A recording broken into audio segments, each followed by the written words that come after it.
बड़ी खबर आ रही है। बड़ी खबर ये है कि आईसीसी ने जो क्रिकेट के रूल्स हैं ईशान, वो बिल्कुल बदल दिए हैं। रूल्स में बदलाव हुआ है। 1 अक्टूबर से जो है नए रूल्स लागू होंगे। इसका मतलब ये है कि जो T20 वर्ल्ड कप स्टार्ट होने वाला है ऑस्ट्रेलिया में अगले महीने से, उस T20 वर्ल्ड कप में नए रूल्स के साथ जो है क्रिकेट टीम्स जो है आपको खेलती नजर आएंगी। क्या क्या बदलाव है इन रूल्स में हम आपको बताते हैं एक एक करके क्या क्या चेंजेस हैं। पहला चेंज ये है, बैटर्स रिटर्निंग व्हेन कॉट। इसमें ये है कि जब अगर बल्लेबाज ने शॉट मारा है और वो आउट हो जाते हैं, कैच आउट हो जाते हैं, तो पहले क्या होता था कि जो नॉन स्ट्राइकर होते थे वो बल्लेबाजी स्ट्राइकर्स एंड पर आ जाते थे। लेकिन अब ये रूल में बदलाव है। अब जो नया बल्लेबाज आएगा वो स्ट्राइक लेगा।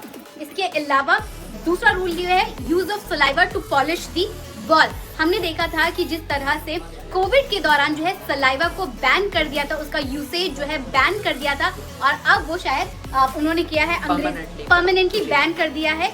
और इसके बाद आपको बता देते हैं, incoming batters ready to face the ball, यानी कि अगर कोई विकेट जाता है, अगला बल्लेबाज आता है, तो उसे 2 मिनट के अंदर में रेडी होना पड़ेगा। अगर आप टेस्ट या ओडीआई की बात कर रहे हैं तो 2 मिनट के अंदर उसको स्ट्राइक लेकर रेडी होना पड़ेगा। अगर इससे ज्यादा समय वो लेता है तो अपोजिशन कप्तान है वो टाइम आउट की अपील करके उसको आउट करार दे सकता है अंपायर। इसके अलावा T20 का भी रूल है कि अगर T20 में 90 सेकंड्स में बल्लेबाज को रेडी होकर स्ट्राइक पे आना पड़ेगा। तो इस रूल के हिसाब से आपको टेस्ट और ओडीआई में 2 मिनट मिलेंगे स्ट्राइक लेने के लिए नए बल्लेबाज को।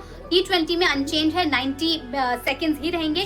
पहले जो टेस्ट और ओडीआई की बात की जाए तो वहां पर 3 मिनट का वो टाइम अलॉट किया जाता था, लेकिन अब वो टाइम घटा के 2 मिनट कर दिया गया है। अगर ऐसा बल्लेबाज नहीं करता है तो फील्डिंग कैप्टन जो है वो अपील करेगा टाइम आउट के लिए। इसके बाद जो है नेक्स्ट रूल है, strikers right to play the ball. जी, strikers right to play the ball, यानी कि आप देख लीजिए, मान लीजिए कई बार होता है कि बॉलर के हाथ से गेंद फिसल जाती है, स्क्वायर लेग अंपायर की तरफ गेंद चली गई, पिच पे गेंद लैंड ही नहीं की बल्कि पिच के बाहर गेंद लैंड करती है, तो उस केस में बल्लेबाज के पास 2 ऑप्शन होते थे। या तो वो गेंद को छोड़ देता था, या तो वो चाहता तो वो क्रीज के मतलब पिच के बाहर जाकर भी उस गेंद को कहीं भी मार सकता था। लेकिन अब ऐसा नहीं होगा।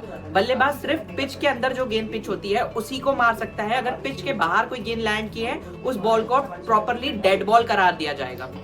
एंड बिफोर डिलीवरी, ये भी एक ऐसा रूल है, ये थोड़ा कॉन्ट्राडिक्टरी है इस रूल से। इसमें होगा क्या कि मान लीजिए कोई बल्लेबाज क्रीज पर रेडी है और बॉलर के बॉल डालने से पहले क्रीज से काफी बाहर निकल जाता है, तो उस सूरत में बॉलर क्या कर सकता था कि बैटिंग एंड पर यानी स्ट्राइकिंग एंड पर थ्रो करके उस बैट्समैन को रन आउट कर सकता था।